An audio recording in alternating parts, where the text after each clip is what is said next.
Good afternoon, students. It's Mrs. Cinti here, and we are going to talk about sections 3.3 and 3.4, and it is digestion. So that's what we're going to talk about this afternoon. So go ahead, take out your notes, look at the printout that I handed you, and let's get moving. Okay. First things first, I thought that this was extremely interesting. We find out we learn so much kind of by mistake, and here's an example of way back in 1822. This guy was wounded in a war, right, in the war, and he had a huge hole in his stomach, a permanent opening in his stomach. And because of this Dr. Beaumont was able to watch food as it changed. And so he worked on it and he looked at it and he made observations and he really made a lot of really cool kind of conclusions about how the stomach works. So that was a neat idea. Nowadays we just use cameras and so it works. So the digestive system, the kind of the channel in which the food moves from starting in the mouth and then all the way out the anus is called the alimentary canal. Okay, it's just about 5 meters. You know, I honestly, your book says 9 meters, so I'm surprised that it's so different here. About 20 feet long, very, very long. It has lots of different organs and then also glands, and we'll be talking about some of the glands today. Okay. So the function of the digestive system, some people like to call it the absorptive system, the absorption system, because really the purpose is for us to absorb anything that we can get from food that will help us either grow or have the energy to survive and to be productive citizens in our lives. We need to get rid of waste. Sometimes we just can't digest something. We can't absorb any energy from it. We can't absorb any nutrients from it. And so we just have to get rid of it. And then we have to break it down. But really it should be known as the absorption system because that's the main purpose of it. We wouldn't have a digestive system if not for our need to eat. So digestion works in kind of 2 separate ways. So there is mechanical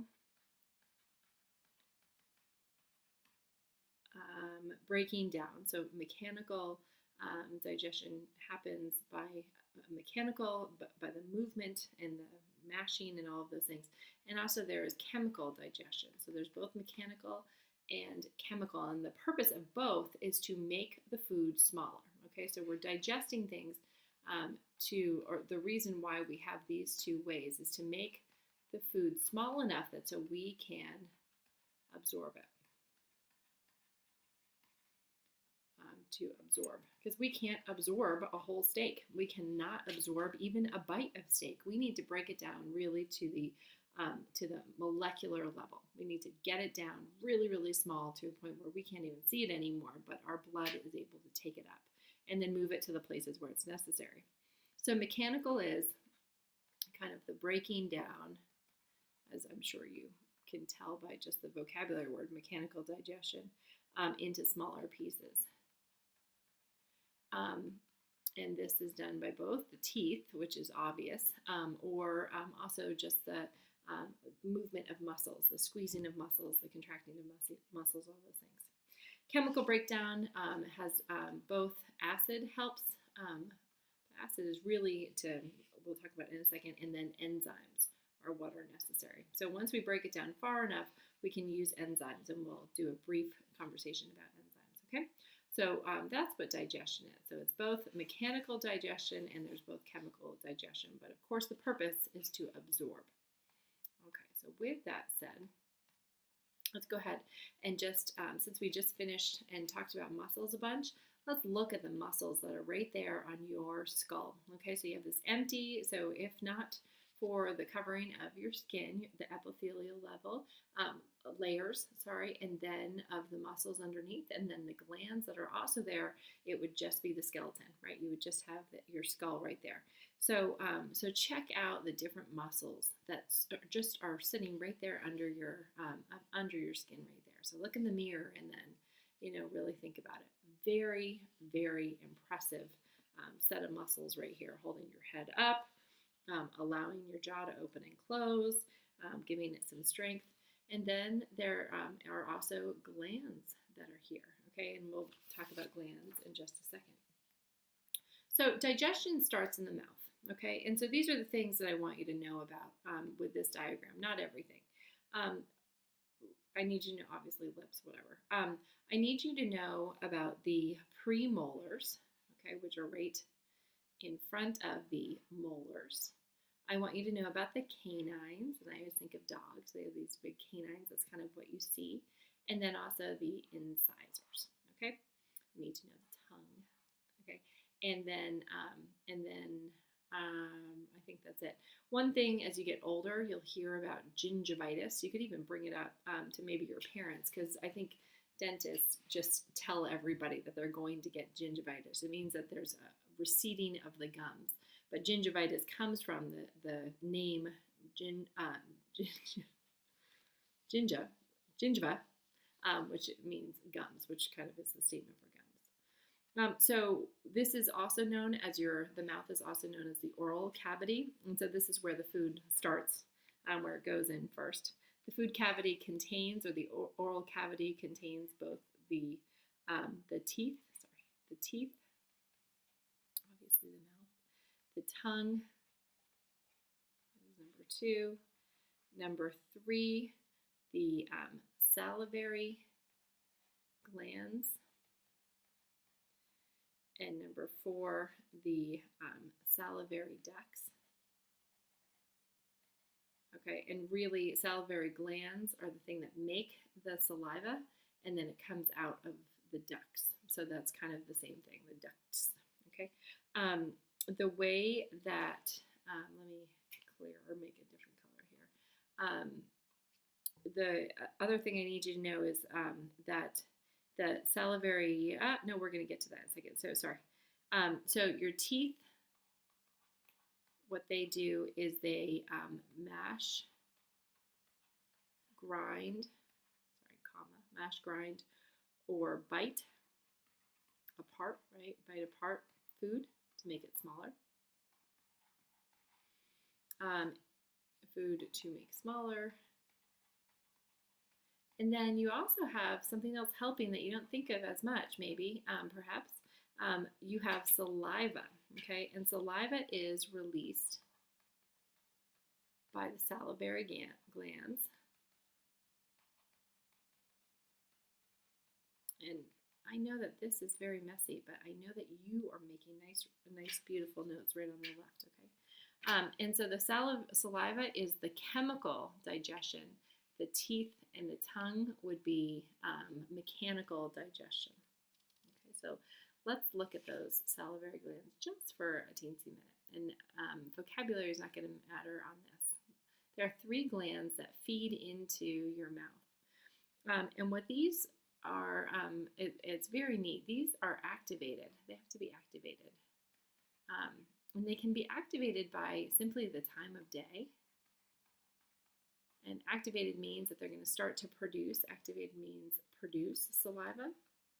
They're always producing a little bit of saliva, but depending on when they think that they have to start working to help you digest your food and start eating your food, they are activated by certain things. So time of day, just odors by themselves. If you smell something really yummy, your salivary glands will start working. And what that means is it'll produce saliva. That saliva will come out of the duct and just pour right into your mouth. The same thing. And then same thing right there. Okay. So odors, and then any other stimuli. So something else. Really, there are other stimuli that would activate your salivary glands. Just thinking about something, I find, like right now I'm talking about it and I feel like I'm producing more saliva right now. There was one, and I would be, I have to absolutely tell you about Pavlov's experiment.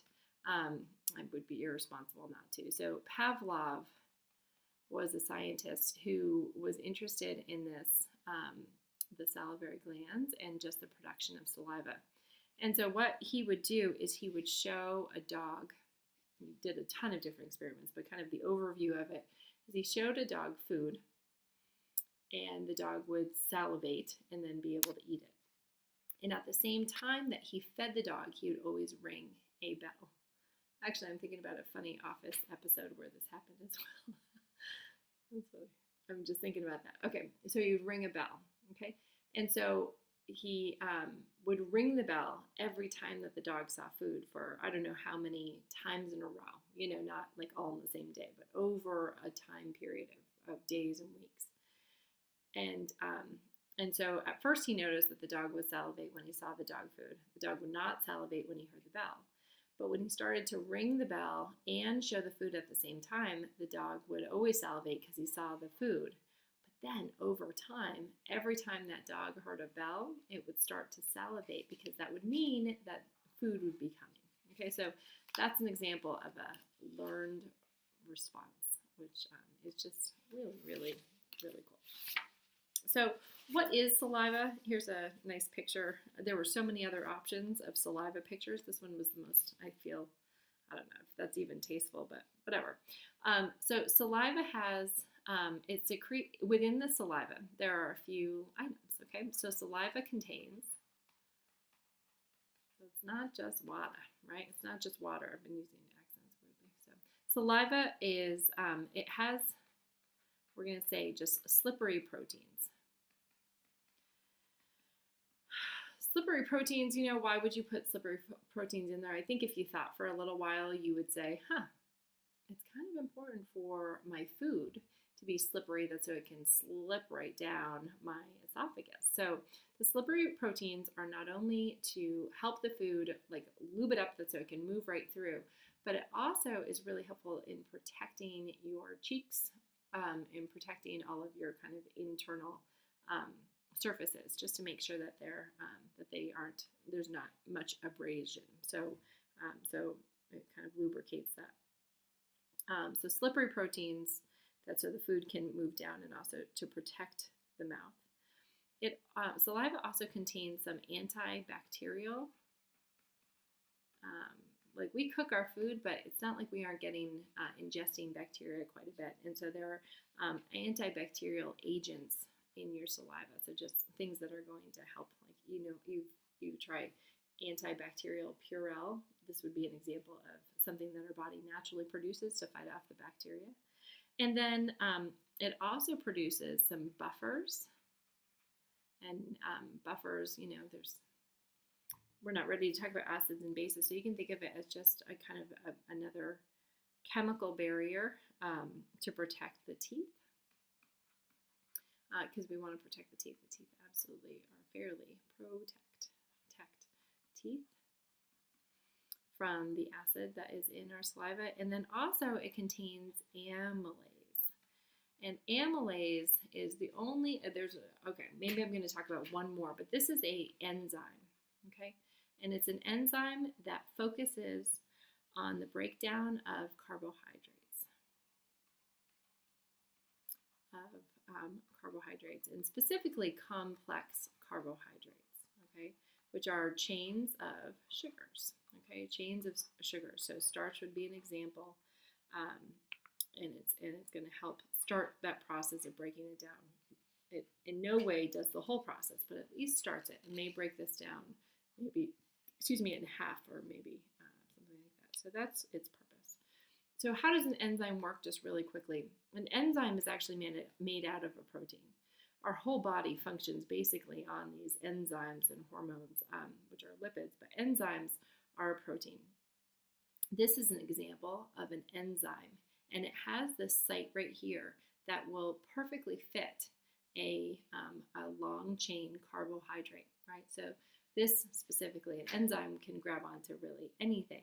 But what it does is it has this nice little site, and this can fit right in there. And when it fits right in there, this is kind of like a holding. It holds that so it can then break it apart. Okay, so it holds it in place so it can be broken. So just like a cutting board, we put a cutting board there. It's the right size for the bread that we're going to put on there, and then we know that once it's on the cutting board, we can cut it in half, and then it breaks apart. And so it may cut a carbohydrate chain in half. It may do something else, but the enzyme is the way that our food is broken down. And so the first enzyme that we see, the first type of food that we eat that's broken down is a carbohydrate, and it's because of the amylase that's in our saliva. So what does the tongue do? So here we are, like the tongue is a huge, huge, huge thing. Check that out, okay? What the tongue does is it's able to, it's a voluntary muscle, so we're able to control it, right? Voluntary, so we are consciously controlling the muscle, okay, the tongue. And what the tongue does is it can move from left to right. So it can move and move and move. And what it does is, you don't think about it this way, and please don't too much because I don't want you to choke on your food. But what it does is it shapes the bite that you have. So whatever bite you took, the bite into a little ball, and that ball has a special name, bolus. Okay, so it takes the food, it moves it in your mouth until it's small enough that so it's in this kind of oval, and then it moves right down into your esophagus. So here's the example of that. This is not the esophagus over here, it's the esophagus, and that's what it does. So very, very cool. And you know what, we can actually see how that works in this video right here. And I'm actually going to turn down the volume because I don't think that we need to hear it, but here is an x-ray of somebody chewing. There's the food, there's the tongue. You can kind of see the tongue right there. They're chewing it. The tongue is moving, the mouth is moving into a bolus. And then check this out. Pretty soon, oh, there it is. It went right down there. Isn't that so cool? So there's another piece that goes down. There's another. So those are the boluses that are moving down. This right here is the windpipe. You would call this the wind. Whoa, there's the beverage. That's funny. I hadn't seen that part. So right here is the windpipe.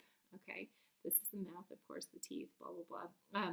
And then this is the esophagus back here, right on the back of the windpipe. And there's something here that we'll talk about in a second that blocks the windpipe. That's so when the food comes down, it goes there. By far the coolest video I've seen in years, basically. So there it is, okay?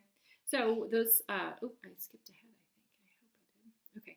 One thing I just wanted to mention, just a nice, this thing right here, the ulva, this is the thing that when you say, that's what they're kind of looking at. Well, they're looking at that, and they're looking at these two tonsils as well. But I'm not going to talk about tonsils today, but the ulva, this is the thing that rattles when people are snoring. Okay, it sits right there, and when you exhale, that snoring, or when you inhale, I guess, that's the thing that rattles and makes that terrible, terrible sound. And so if it's ridiculous, right, if it's a ridiculous snoring, if it's dangerous, if it's whatever it is, what they do is you can have surgery. It's a huge surgery. It hurts, and it's not fun. I haven't had it, but it's not very exciting, to trim this down, to make it a little bit smaller, so the snoring isn't so bad. So anyway, it's just a cool side note right there. What we were talking about as far as the safety, here's that tongue, and look how huge that muscle is, right? Here's the jaw. And then what's happening here is there are two openings. This is the larynx, which is kind of the voice box, and then right below it is the trachea. Okay, so there's the larynx, and then there's the trachea down here. And then here is the esophagus, okay? And what happens is this epiglottis right there, I don't know if I write anything about that, but the epiglottis right here is the thing that is a flap of tissue, okay, that covers the larynx. Larynx or trachea. Okay, so again, the larynx is the voice box, is the top of the trachea right there. And so you can't see the trachea, but this is the larynx, and then this is the trachea right here. And this goes directly to your lungs. The esophagus goes directly to your stomach. Okay. So more fun, exciting information. So here's the esophagus. So again, here is that trachea. Okay, the trachea that is going right into the lungs. You can't see the other branch, but it goes into this lung. And then here is your esophagus. Okay, so this is where that bolus moves down, and it goes right here into your stomach. This is the liver on both sides, but this is the stomach right here. Okay, the esophagus as well is lined with mucus. Okay. And the mucus, again, is just to allow the food to smooth, to more easily, or to move easily down.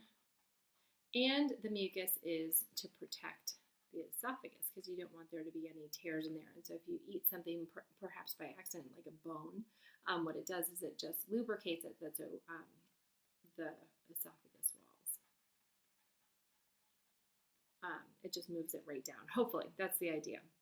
And then the food is actually pushed down, okay, by a process called, and I'm going to write it in bold because this is a big one, peristalsis. Okay, peristalsis is what pushes food down, and it is wave-like contractions,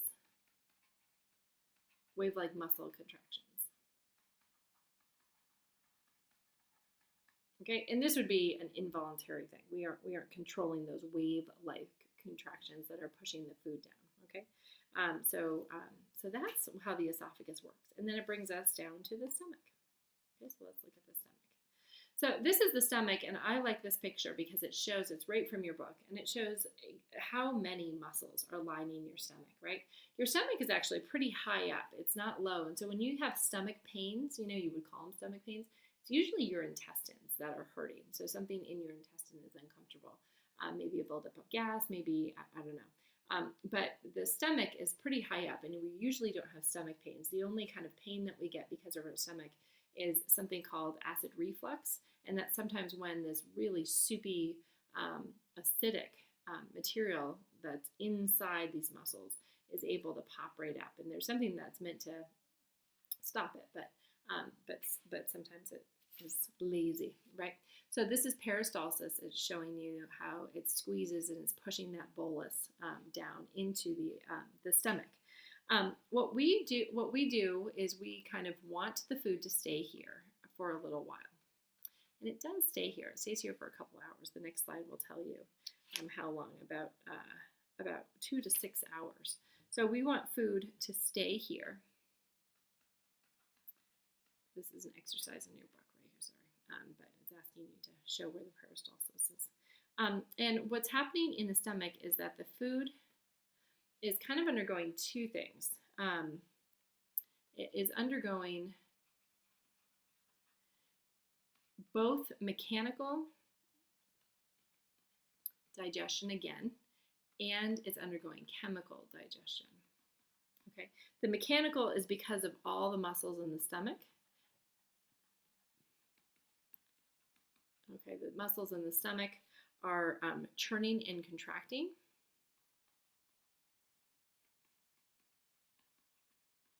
Okay, so and the reason why they're in different directions is that so it can churn it. Okay, so the muscles are facing different ways. So perhaps this one is going to contract this way, this one's going to contract this way, this one's going to contract this way, and it makes that churning motion. So moving it all around. It's like natural stirring. The chemicals that are put in there is chemical digestion, and so the things that are the cells that line this right here, the stomach lining, there are cells in the stomach lining that really produce two things. Okay, produce two chemicals, let's say more specifically. And let me change color here. One thing that it produces is acid. And I'm talking serious acid right here. It's called HCl. It doesn't necessarily matter what, well, it does, but the type of chemical, it doesn't matter. It's the pH that's impressive. So the pH is just about 2. That's tough stuff. That's if you took that, put it in a beaker on our lab benches, put a nail in it, it would dissolve the nail. Not immediately, but over time it would. And pretty quick, not over like 500 weeks, like over a fairly short time, but not like immediately, what you would see in the movie, okay? It's pretty tough. And the whole reason for this is really to protect us from bacteria. So we said in your mouth, there's some antibiotic type of, not antibiotic, but we said that there's a chemical that tries to kill off any bacteria. In the stomach, that's low acidity is all about protecting and killing bacteria. Okay, we cook our food, but we are still ingesting, maybe not from the cooked food, but from all the other food. We are ingesting bacteria, right? You are walking down the street, you touch the banister, maybe there's some bacteria there. There's bacteria everywhere, really. You grab an apple, you eat the apple, you're ingesting that bacteria. And the huge line of defense right here is as long as it goes in your mouth, it's going into your stomach, and that's how we kill that bacteria. So we don't get sick from nearly as much as we could if we didn't have this very, very low acidity. And then the other thing that that is produced from those cells in the stomach is pepsin. Okay, this is the other, pepsin. And this is an enzyme again. Okay, this is an enzyme that breaks down proteins. Okay, enzyme that breaks down proteins. So this enzyme is specific only to proteins, not to others. Okay, so this is kind of what your stomach is. Okay, I have another,